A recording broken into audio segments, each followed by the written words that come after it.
Hey there. Welcome to the How to Market Your Horse Business podcast. I'm so glad you're here with me today. Now, as you've likely guessed, my name is Denise Alvarez, and I get to host you here every week, and I'm so glad you're joining me. You get to meet my new friend, Emily Urban, who I will share about in just a bit. But before I do that, in case you and I are new friends, I always love to share just a little bit about myself so that you know who is talking to you on the other side of the mic, right? So, as I said, Denise Alvarez is my name, and through my business, Storm Lily Marketing, I get to help horse business owners like you turn your website visitors into your customers. I do that through coaching as well as website design and content, email marketing strategy, and Social Stride, my monthly coaching program. And I do those things as well as the podcast because my heart is to be able to equip you to do marketing well, break it down and make it practical, actionable, and doable so that you can spend your time doing what you love to do, the reason you started your business in the first place, right? Because you want to be out with horses, serving horse people, creating horse products and services. So on this podcast, I will share with you step-by-step strategies as well as basic how-tos so that you can not only see what's possible for your business, but to help you make it happen. And today I have the pleasure of inviting a new friend onto the podcast to share some things about what she has learned and her experiences. So as you saw in the episode title, we're talking about how you can build the business you want from the start. Because Emily's heart, as you will hear as she shares her story, is to help those of you who have a business or maybe are wanting to start a business or start a new avenue of business, and you want it to be a business that you're going to love for the long term, right? So many horse business owners, I hear it often, they run into burnout. They get exhausted because they didn't think ahead of time, what really do I want here? What does success look like for me? What are some practical ways I can be intentional to create the business that I know I'm going to love in 5 years and 10 years from now, right? As it grows, I want to grow with it. And so I want Emily to come on here. I invited her to come on and share some of her experience because she really has a heart to share with what she has learned with people who are coming up behind her. Right now, it's young riders who are wanting to be in the professional equine industry. They want to become professionals in some way. But what she's sharing, I'm telling you, you're going to love because it applies no matter what area or avenue of the industry you're moving into. Because it's really about strategy. It's really about being intentional. So she's going to share with you some specific questions that she asked, some specific things that you can do to make sure that you are creating a business that you love from the start. So without further ado, I'd love for you to meet Emily Urban. So here is our interview. Okay, Emily, I'm so glad you're here today. Thanks for joining me on the podcast. Yeah, thanks so much for having me. So before we jump into the meat of our episode and all the goodness that you're going to share, I would love for everybody first to just get to know you because, of course, as I introduced you, I was very brief because I love for my guests to be able to share for themselves. So would you share with us, how did you become what you're doing now, right? You are a writer, you're a trainer, and you're a teacher, and now you're helping young riders prepare for their professional equine career. So give us a little bit of that history. What does that look like? Yeah, sure. Well, you got it. Let me jump back a little bit. So I grew up in Southeast Pennsylvania, pony club background, doing a little bit of everything with horses, from trail riding to eventing, little hunter jumper shows locally, polo cross, all of it. But as my riding continued, I got pretty involved in the eventing side of things. Ended up working for some big name riders, Courtney Cooper, who's involved in sales and imports, Corinne Donkers over in Belgium right before the London Olympics, Marsha Kulak in Florida. And so from an early age, I was really thinking, I want to go professional. I'm going to aim for US teams in the eventing world, and I'm going to make this my career. And I was also that child years ago who put their foot down and refused to go to college because if you wanted to be a professional, you have no time for college. Anyway, my parents stepped in and said, hey, you can do that, but you're on your own. So off to college I went, and I went to Penn State and I found another love actually, and that was agriculture. And that took me to a master's at University of Georgia, working in global agriculture specifically. So after that, I spent a few years working for US government and along with the private sector around the world, Mozambique, Rwanda, Haiti, to name a few, working on global food security issues. And then that brought me back actually to where I am now, doing my PhD at Cornell University in data science for agriculture. So I had this and have been having this great science career trajectory. But to be honest, there was this heart tug that I was just really not fulfilling the horse side of my passions. And that's when I started and launched my current teaching and training business in upstate New York. Now, my program here in New York, I have a dedicated group of clients, and it's known to be that entry point to the sport of eventing.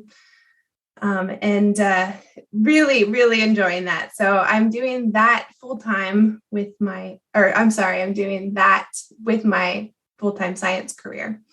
And so also during this time, I've been involved with a Cornell Business School mentorship program. I've also spent some time working for a venture capitalist fund. Those are the folks that spend money investing in small startup companies. Think of that, Uber, Airbnb. And they spend a lot of time identifying what makes a good entrepreneur and what's a successful business idea. And so I've spent a lot of time thinking about what makes an equine entrepreneur successful. In the end, as equine business owners, we are entrepreneurs as well. So at the same time, I've also personally seen a lot of other professionals find great personal success as well as financial success. But I've also seen others struggling, finding themselves in periods of debt and even leaving the industry. And so I've entered this space wanting to help riders find their version of pro and provide a strong introduction to the business mindset needed to be successful. And that's where I started this platform, the Rising Equestrian Pro. Okay, awesome. Yes, which we will definitely talk about a little bit more. And I shared about in your intro about that heart that you have, because this background, this experience that you now have is what has given you that passion to teach others, right? You've seen the difference it makes when you know what you want, and how people can start out from the beginning, right? As they're starting from scratch, or Exactly. For many of my audience members, they may not be starting from scratch. They may have already made the leap, so to speak. But what I love is the things that you're going to share that we'll get into in just a bit are really just foundational for all business owners, right? And professional equestrians, whichever that means for you, you're still a business owner. So talk a little bit about that. Exactly. So in fact, to be a professional, you don't need to ride at the highest levels of the sport to serve the equine industry. And in fact, we need prepared, successful equine professionals at all levels of the sport to keep it robust. If you think back to, just think about the people in your lives, your listeners' lives who supported their horse journey. A lot of times there's that one person or two, that instructor, and they're typically in the grassroots of our industry. And so when we think about going pro, sometimes our mental model, especially for young riders, is looking at those big successful professionals chasing US teams, getting sponsorships, looking for owners, but that's not always the version of pro for everyone. So for me, 10 years ago, when I was that young rider, not wanting to go to college and going full-blown professional, I ended up 10 years later, find myself where I am now in this version of pro that has that's great for me, this dual career profession that personally helps me keep my boundaries with my clients, helps me have some additional stability. And so this is really where I am working with others to help find their own version of going pro.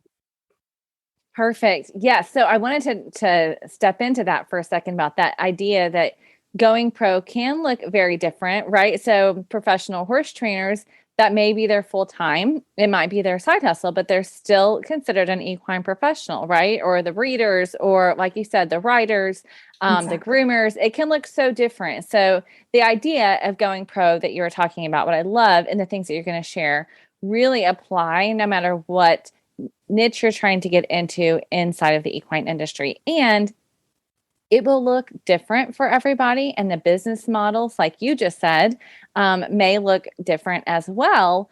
But there is a path that we can all follow. There's a foundation that we can all set. And so I love that you're going to share some of those things that you have learned along the way that you are now starting to share with others. So I would love it if you would jump in. What are some of the things that you have been coaching and suggesting to other equine business owners that are going to help them have a successful entrepreneurial journey as a horse business owner from the start? Yes. So the first is always the start is define the career that you want. This relates to the lifestyle you want, the business type you want, meeting your own riding goals, your financial goals, location, being really realistic with yourself in defining what that looks like for you. And it's really all about defining that so that you can have this long-term well-being in the industry. And so, for example, for me and for others looking at that dual profession, so maybe part-time professional, there's a lot of benefits to that. But at the same time, we also realize those who have that type of business model realize we can't serve every type of client. For example, that client comes to us and says, "Hey, I need a lesson on the weekday morning." Sorry, that's not going to work. Hey, I'd like to bring my horse into a full training program, possibly, but limited openings for that. But it's really putting your vision for your business and really your life in that business model. Another good example, something that in a lot of ways we think is quite obvious, but especially for those entering into the profession or recently in the profession, even those who have been in it for quite a while, being strategic on location and what type of business and business niche you can have in a specific location. So for example, if your passion is loving to start young horses and getting them a great start and being that niche and people sending you horses, you don't necessarily need to be outside a big metro area where it actually might have a higher cost of living and expenses and land and taxes and so forth. Versus if you're very passionate about building up your lesson program, you do need access to a metro or an area, with residents and with a population to bring in those clients to really build a robust lesson program. And so being really strategic about, one, do you want to be in a certain area to build a certain type of business, or to be really reflective on the area that you're in, and build your niche in your business in that, with that mindset. So that's the first piece there. I love that. And I think what I noticed in that too is that it helps you to narrow down your yeses and your nos, which you touched on. And I love that because when it gives you a funnel, like I like to talk about our why and how our why for our business, right, gives us a funnel to be able to say, okay, does this fit in this framework or not? And if not, being okay saying no, just like your example, being able to say no to a potential customer and being okay with that because you've defined what you're going after. You've defined what success looks like for you. So I think that's beautiful. All right, tell us number 2. Yes. Number 2 is build your network, build that community of support, especially with other professionals. And I am very realistic that this can be very hard sometimes. But if we lose that scarcity mindset and trust what we have to offer in our business, we are much better off building bridges in our community than trying to protect ourselves and our business and seclude ourselves. Because at times this profession can be tough. And having other professionals to lean on is really critical, again, for this long-term well-being. So I'll give you a personal example. And I just had a baby, my first baby, a couple months ago. And I really wanted to spend that first month at least with my baby. And I reached out to another local professional in the area and I said, hey, would you be willing to take my students for the month and my clients for the month and help them out? And I'm not going to lie, it's hard to let go of these individuals and these clients that you have invested so much in, and you're just all in supporting them. And but it gave me that precious personal time. And actually now she is in Florida for the winter and I am helping some of her clients that stayed north. Oh, wow. Look at that. I know. So it's returned and it's brought us a lot closer together. So that has been really helpful for me. And that's just a personal story. And then on that note, I mean, honestly, if you're in the same area, in the same market, it is scary to talk business numbers with that person down the road that may, yes, be working in a similar market. But the internet and the use of social networks really allows us to build relationships in a community across the country. And so reach out, use those networks to reach out to someone across the country where you feel comfortable really talking about how can I restructure these fees? How can I restructure my business? And what are you doing about this situation in your business? And so use the digital resources that are out there as well to build that community of support.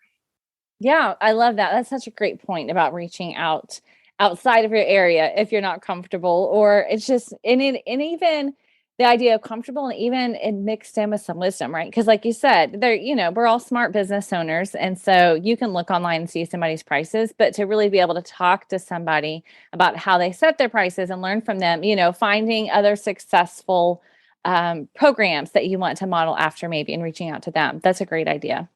Right. Hey, I love that. All right. What is number 3? 3 is define your ideal timeline. So this speaks a little bit to those in the audience that may have not already made the leap into the industry. But there's two different points here is when do you jump into the profession? And there's one direction where it says, delay and try to build up as much experience working with other professionals as possible. And I love this piece of advice. But the other piece I'd add to that is it's not only the person and their training approach that you want to build and expand on, is you also want to understand their business model. So work for someone that has a similar business model that you're interested in. Are you focused more on boarding and training? Would you like to focus more on teaching and coaching? And so find someone that has that similar business model. The second is similar to what we were saying before, is you don't necessarily have to ride at the highest levels of the sport to bring value to the market. And so you might feel that it's best to actually jump into the industry, find your market value, bring working at the grassroots level, and then use that opportunity and that positioning to continue riding to reach your riding goals. So for example, that opportunity might build your network to speak with potential owners, to get on some different horses that might be able to get you to that higher competition level or whatever your goals might be. And so again, this decision to find your own timeline is really for you. And there's no one way to do that, but just being very thoughtful and critical in the way that you align that out for yourself. Okay. I love that. And I will say for those of you that are listening that are saying, Denise, I've already, my timeline's passed. I've already started my business. That does not mean you can't take this tip and this idea and apply it to your existing business, right? So it may be looking at your ideal timeline for what's next in your business. So the idea here is just that idea of strategy and being intentional as you build your business instead of just settling for where you're at and not thinking about what's next and looking at other business models and maybe a direction that you're wanting to go. And even if you don't work with them one-on-one, right, you can learn so much from following people online these days, whether they're doing YouTube marketing and that's something you're wanting to do. And so you start watching how other businesses are doing their YouTube marketing, or maybe it is emails, or maybe it's websites or social media or in-person events or all of these different things, right? You can learn from watching other business models and then still apply it to your existing business by keeping this tip from Emily that's so good about being reminded to define your timeline, and it'll really help you to be strategic about your business. So I love that. Okay, we've got two. No, I'm sorry. We have one. We have one more. All right. What's our last one? Yeah, one more for us. Last final one is get your business logistics in order. And so this is related to bookkeeping, legal structures, marketing plan. The good thing, though, is you don't have to be an expert in all of these. Mm-hmm. We know that for a fact, equine businesses are in fact businesses, and they're on top of our day-to-day teaching, training, horse care activities. There are a lot of business operations to handle. And so my last piece of advice is be exposed to these. And most of you who are already in the business are very familiar with these things. And when these one or multiple sections of these business operations seem to get overwhelming, reach out to people to help. For example, website creation. If you think, hey, I really need to update my website to really portray my expertise. What I want to be very clear on what I can offer for people. It might be worth your initial investment to have someone to help you out in the front end. And ultimately that could really pay off later. One, saving you time, but really having that expertise to narrow down, help you narrow down your market niche. And so that would ultimately help pay off later. So just consider that. What do you need to do to continue improving your business operations, your business logistics? And who might be able to help you out with that? Oh man, I feel like that could be its own podcast episode. Could be. You're so right. And there's so much that as you said, an equine business is a business. And that's one of the things I've talked about on this podcast as well, is very often, for many people, when we started out and we said equestrian professional, they're like, I'm not really professional. This is just what I do for a living. That makes you an equestrian professional. That makes you a business owner. And so often horse business owners don't see themselves as a business owner or don't treat it as a business. But if you will, as you mentioned, you will see the long-term impact because you will be able to grow. You will be able to scale. You will be able to sleep better at night, frankly, because you know that you have a plan in place. You know that you have procedures. You know that you have these structures that you talked about. Tax season comes and you're ready, right? I mean, all of those things, right. But treating it as a business is just so key. And so often overlooked because it is a little overwhelming because, as you said, you have these other things, right? The things that you love to do, the horses and the lessons and all of that.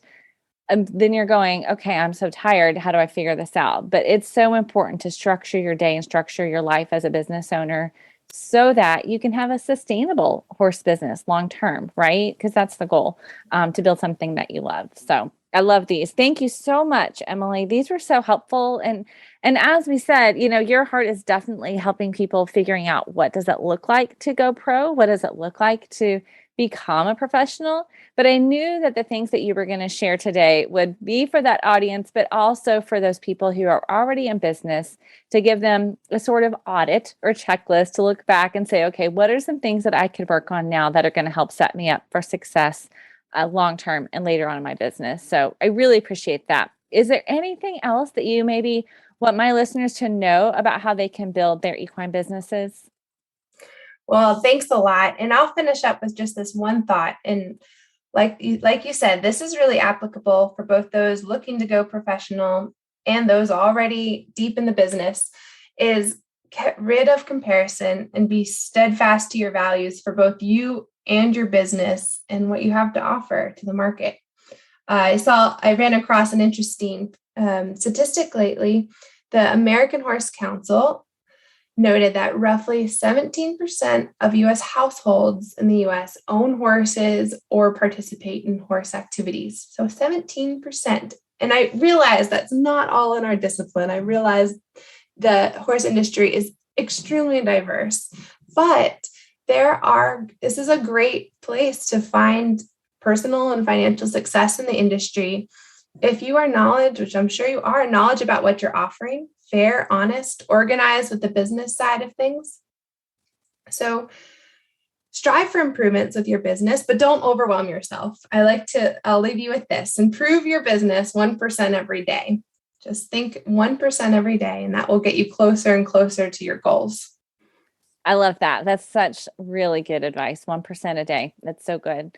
Okay. Well, as I mentioned, you love to teach others. So something that you haven't been able to mention yet, or we haven't touched on, is that you have something that you are providing right now that the doors will be closing very soon because you are about to start. So you want to share a little bit about that with my audience?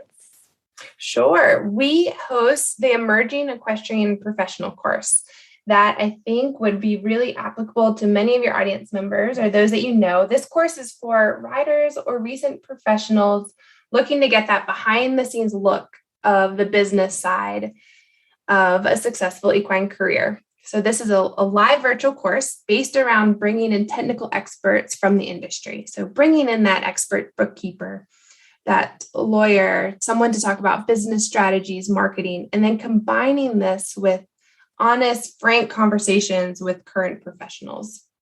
Sometimes we can work for months or even years for top riders, but we still don't get much exposure to the business side of things, their business approach, cost structures, client relationships. This course is also an opportunity for students to build that community of support that we were talking about with peers for when they enter the industry. So registration is open for you or someone you know. Visit our website, risingequestrianpro.com, or always feel free to contact me directly with questions or for more details. Perfect. So that was what I was going to say next is I will have all that information in our show notes for today's episode, along with your Instagram and all of those things so that everybody can connect with you online as the Rising Equestrian Pro. So I love that. And I'm cheering for you. And I love what you're doing to feed into the equine industry and bring along those professionals that are coming in the next generation. So I think that's fantastic. So thank you so much, Emily, for sharing today. I really appreciate it. Yes, you're more than welcome. And thanks again for having me. I appreciate it. What did I tell you? You can absolutely hear Emily's heart coming through. And I just love that because you all know that I love that we are here to serve, right? I really believe that as horse business owners, we are here to serve the people that we want to work with. And I think Emily is doing a really great job of that. So if you have any questions about anything that she shared, feel free to reach out. Of course, I will have links to Emily as well as the course that she mentioned over at stormlily.com/68 in case you are interested in that.